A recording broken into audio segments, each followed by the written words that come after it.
¿qué es la psicología del consumidor? ¿Sí? Porque ese es el primer punto, es lo más importante y básicamente es el estudio científico que nos permite entender cómo los individuos pueden satisfacer sus necesidades y sus deseos. Estas dos palabras son muy importantes porque aquí vamos a entender que no todas nuestras compras o adquisición de información o lo que sea que estemos consumiendo, porque consumimos básicamente desde que nacemos, desde diferentes perspectivas, no necesariamente comprar es consumir, estamos consumiendo todo el tiempo información, estamos consumiendo datos, estamos consumiendo publicidad, es decir, todo el tiempo estamos como en esa práctica del consumo que no necesariamente tiene que ser una compra. Y estas dos palabras son importantes porque como seres humanos, pues no todas nuestras relaciones son netamente racionales. ¿A qué me refiero con esto? Una de mis autoras favoritas, que es Brené Brown, nos describe como seres humanos y ella dice que somos personas emocionales que a veces piensan. Y a lo que se refiere con esto no es que no seamos inteligentes o que no tengamos la, digamos que esa posibilidad de racionalizar, todo lo contrario, sino que nuestras decisiones muchas veces están enfocadas en nuestros deseos, no necesariamente en nuestras necesidades. Pero obviamente, por supuesto, pues las necesidades básicas que tenemos, por ejemplo, en nuestra pirámide de Maslow, pues entonces ahí vamos a ver qué es lo básico para vivir. Pero cuando hablamos de tomar decisiones, pues muchas veces esto está enfocado perfectamente es en la parte emocional, ¿sí? Y aquí, pues entonces lo vamos a ver con ideas, con productos, con servicios. Como les decía al inicio, no necesariamente nosotros estamos consumiendo cuando hagamos una compra o adquiramos un producto. Todo el tiempo estamos consumiendo información, ideas, este webinar, por ejemplo, y así con la información que recibimos día a día. Entonces, en psicología, ¿qué nos enseña? Que tenemos, digamos que una división en nuestro cerebro, que es nuestro cerebro límbico o emocional, nuestro cerebro racional y nuestro cerebro de supervivencia. Pero en psicología del consumidor tenemos 8 diferentes procesos psicológicos que son además muy importantes, que son la emoción, la memoria, el aprendizaje, el lenguaje, la atención, el pensamiento, la motivación. ¿Sí? Porque esto es importante porque cuando nosotros hagamos los procesos, no solamente hacia el interior de la compañía, sino con nuestros clientes, pues vamos a tener en cuenta esto. ¿Qué es lo que los motiva? ¿Qué recuerdan de nuestra marca? ¿Cómo están aprendiendo? ¿Cómo es su proceso de pensamiento? Y aquí intervienen muchas cosas importantes, ¿sí?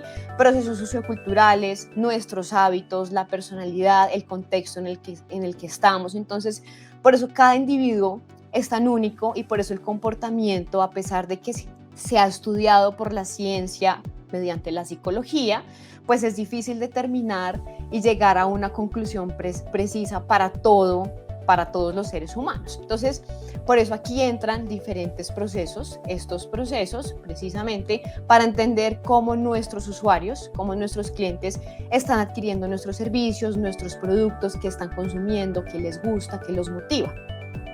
La psicología del consumidor tiene muchas áreas de efectividad. Entonces, no solamente está hacia la parte organizacional, ¿sí? Que es lo que vamos a hablar ahorita, sino también, por supuesto, pues hacia el marketing, las ventas, que está relacionada con las ventas netamente, también hacia el sector público. ¿Sí? Por ejemplo, las políticas públicas nos permiten entender o nos permitirían entender, si tuviéramos más psicólogos del consumo dentro de ellas, cómo se comportan los ciudadanos, qué los motivan, qué podemos hacer mejor, cuáles son sus percepciones. Entonces, es muy importante porque es una rama muy transversal a cualquier área, ¿sí? Del consumo, precisamente porque el consumo es transversal en nuestra vida.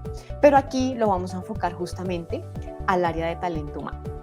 Porque esto me parece importante, porque vemos como después de la pandemia pues hubo un cambio completamente de paradigmas del trabajo, cómo definimos el trabajo en nuestra vida y por qué es importante entonces tener en cuenta que 1/3 de nuestra vida básicamente está destinado al trabajo, ¿sí? Y porque los empleados entonces están buscando no solamente una remuneración económica importante, por ejemplo, sino cuáles son sus motivaciones reales, por qué les gusta la flexibilidad, por qué prefieren tener un trabajo, por ejemplo, híbrido. Entonces, son esas cosas las que vamos a empezar a atender. Y yo creo que la pandemia sí tuvo mucho efecto, o sea, un efecto muy, muy importante, no solamente a nivel económico, social, político, sino que a nivel de empleabilidad, pues cambió completamente el paradigma. Entonces aquí, por ejemplo, vemos este tipo de estudios, ¿sí? Este estudio fue realizado por Randstad Research, el año pasado salió el resultado en diciembre, con algunas tendencias de lo que se viene para el 2023 en términos de recursos humanos, de empleabilidad.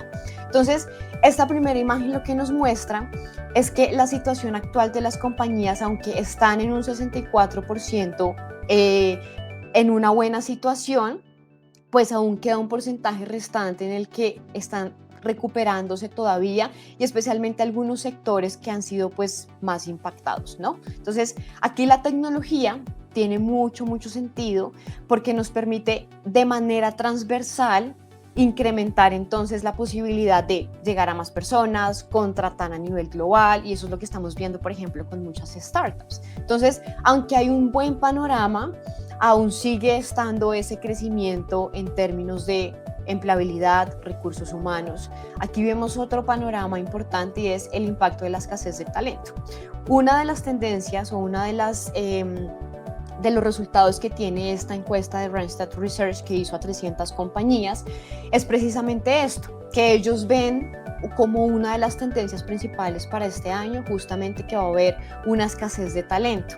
Y las razones, pues entonces aquí viene mucho impacto negativo de la capacidad de satisfacer las necesidades de los clientes, de la competitividad, de la innovación y el desarrollo de nuevos negocios. Entonces, ¿qué están buscando ahorita las personas? Y sobre todo lo vamos a ver ahorita con las tendencias. La generación Z, que es la generación que nació desde el año 1997, que son los nuevos trabajadores que están entrando al mundo laboral, pues ya tienen un cambio de paradigma y están buscando diferentes alternativas cuando se trata del trabajo.